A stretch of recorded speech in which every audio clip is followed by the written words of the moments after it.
Okay. Go. Like your what's his finger gender?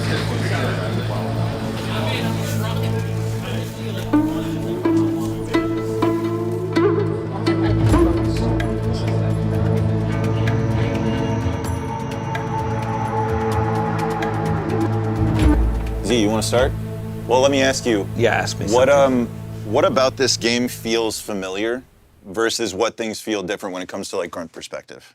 I think what's crazy is this feels like making a World War II game sometimes.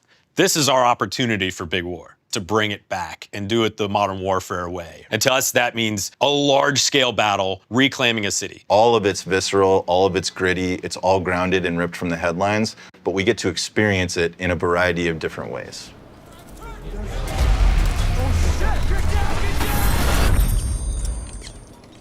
We need to go back to the call of duty. That's what the call of duty came about. It was your duty to serve your country, your duty to fight in the war for your country. So this time around, we were like, all right, we're gonna be in Korea. It's North versus South.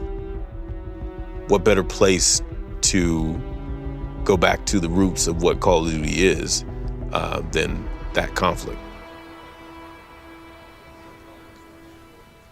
We dug into pretty hard the history of, North and South Korea, the reason that there's a, divide in the first place. Mm-hmm. And now we're getting to go back to that actual huge forces in direct conflict, two actual modern militaries. Like, what is Big War? What is Big War? What is right? Big? Yeah. And you ask a person, everybody has a different identity of what Big War is. You can imagine the powder keg that's underneath, this place inherently. It's built in, unfortunately, but we got to explore that. When I was growing up, that was still very real, and so our campaign levels definitely adds that threat looming feeling to actually happening.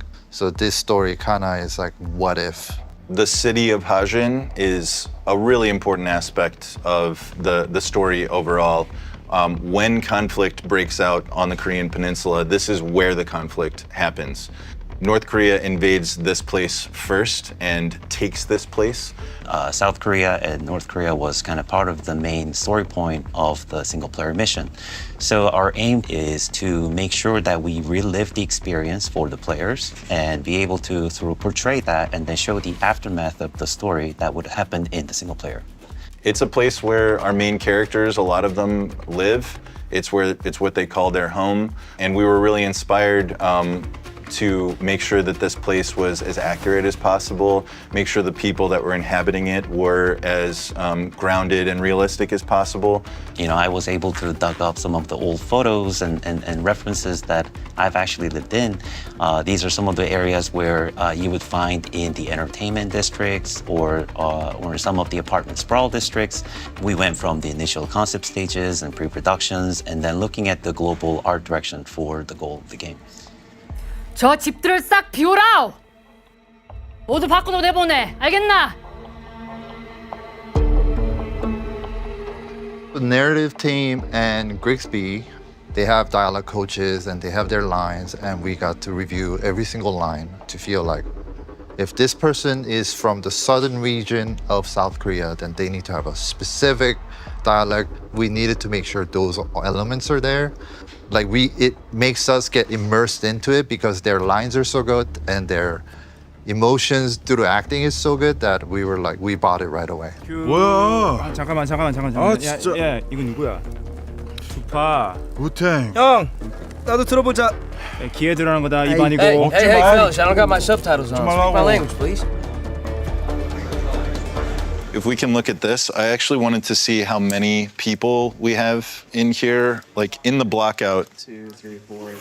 So 8 total? Yeah, I think we'll probably need to do more 12, because this has to be a battle. This has to be my guys might go flank fuck. over on the side. And then, yeah, exactly. This is a little more complicated than some of the other ones, but we'll get there. Yeah.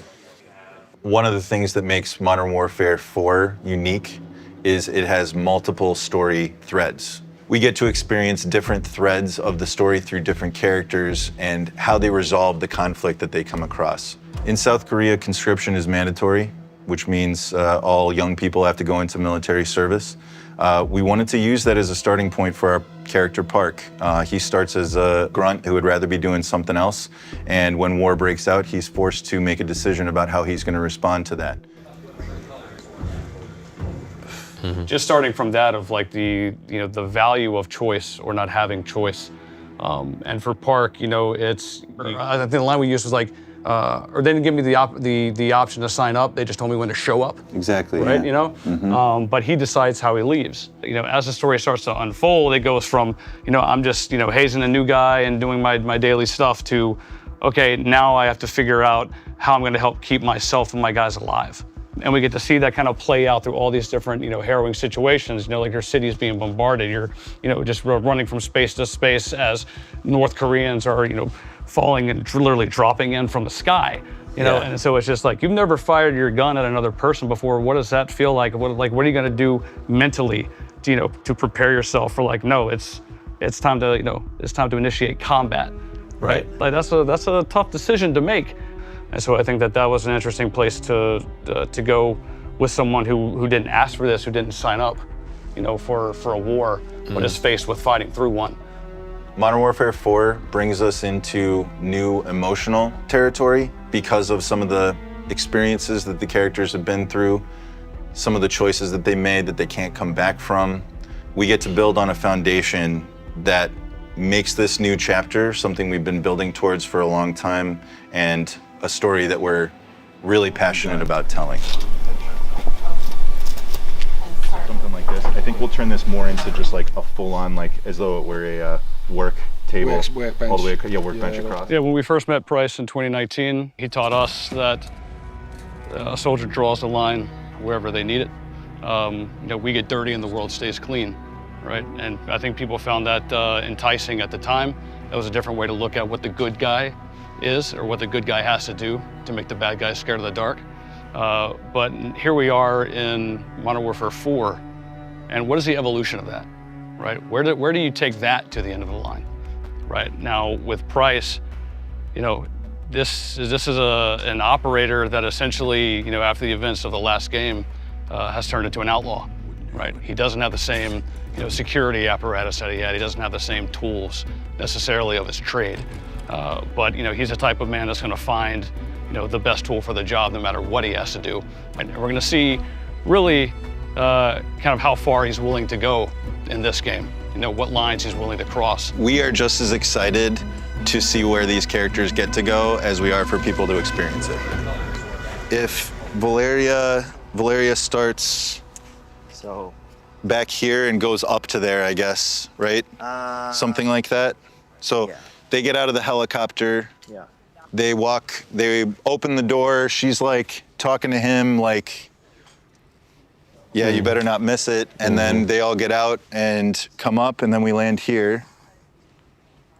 Modern Warfare is synonymous to Infinity War, and we make it what it is for millions of people across the world. So for me, everything that we do and everything that we put in our game has to feel authentic. Who the characters are, the conflict they're thrown into, and the ways that they resolve that conflict is integral to what Modern Warfare is.